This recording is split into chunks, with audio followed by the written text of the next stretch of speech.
Later when the boy had lived, Mr. and Mrs. Dursley on number 4 Private Drive were proud to say that they were perfectly normal. Thank you very much.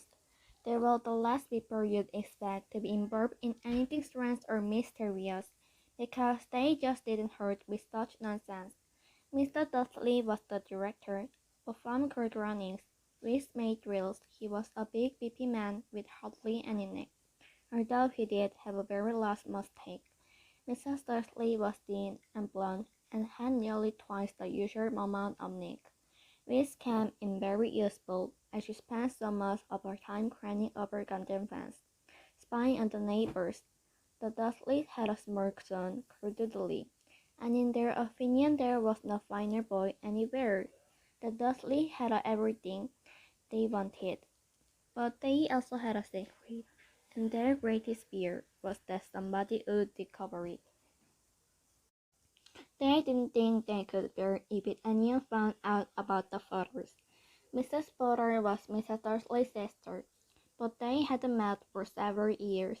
In fact, Mrs. Dursley pretended she didn't have a sister, because her sister and her good-for-nothing husband were as undusty as it was possible to be.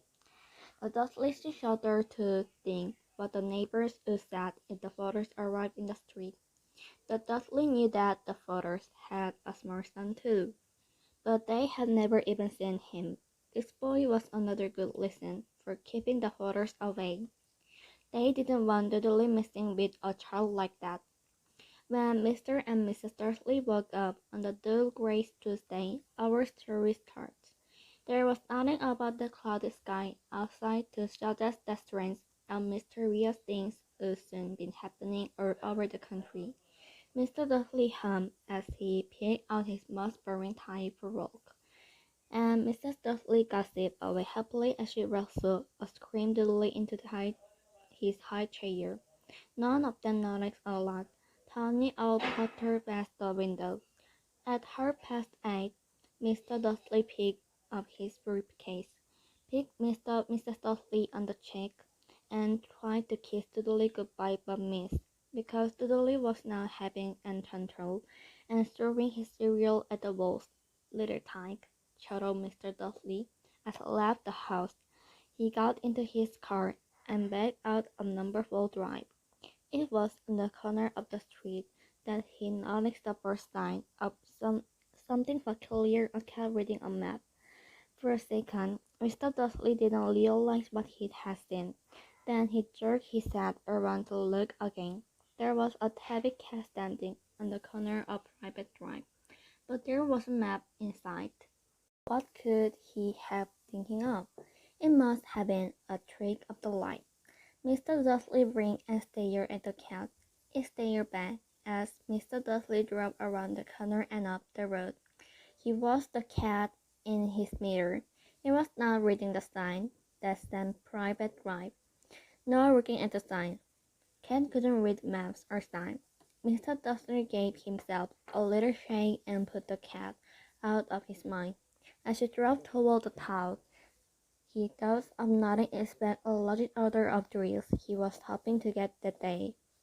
But on the edge of town, drills were driven out of his mind by something else. As he sat in the usual morning traffic jam, he couldn't help noticing that there seemed to be a lot of strangely dressed people about.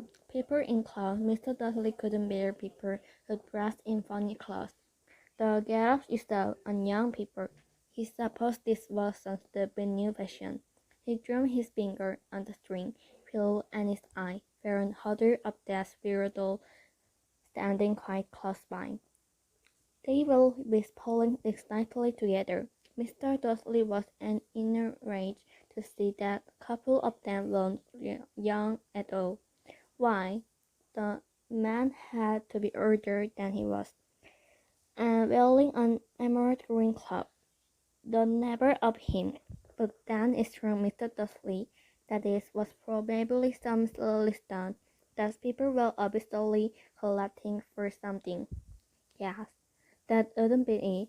The trapping moved, and a few minutes later, Mr. Dudley arrived in the grand parking lot, his mind back on drills.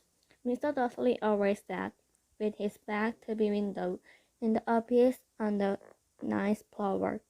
If he hadn't, he might have found it harder to concentrate on drills that morning. He didn't see the owls swooping past in broad daylight.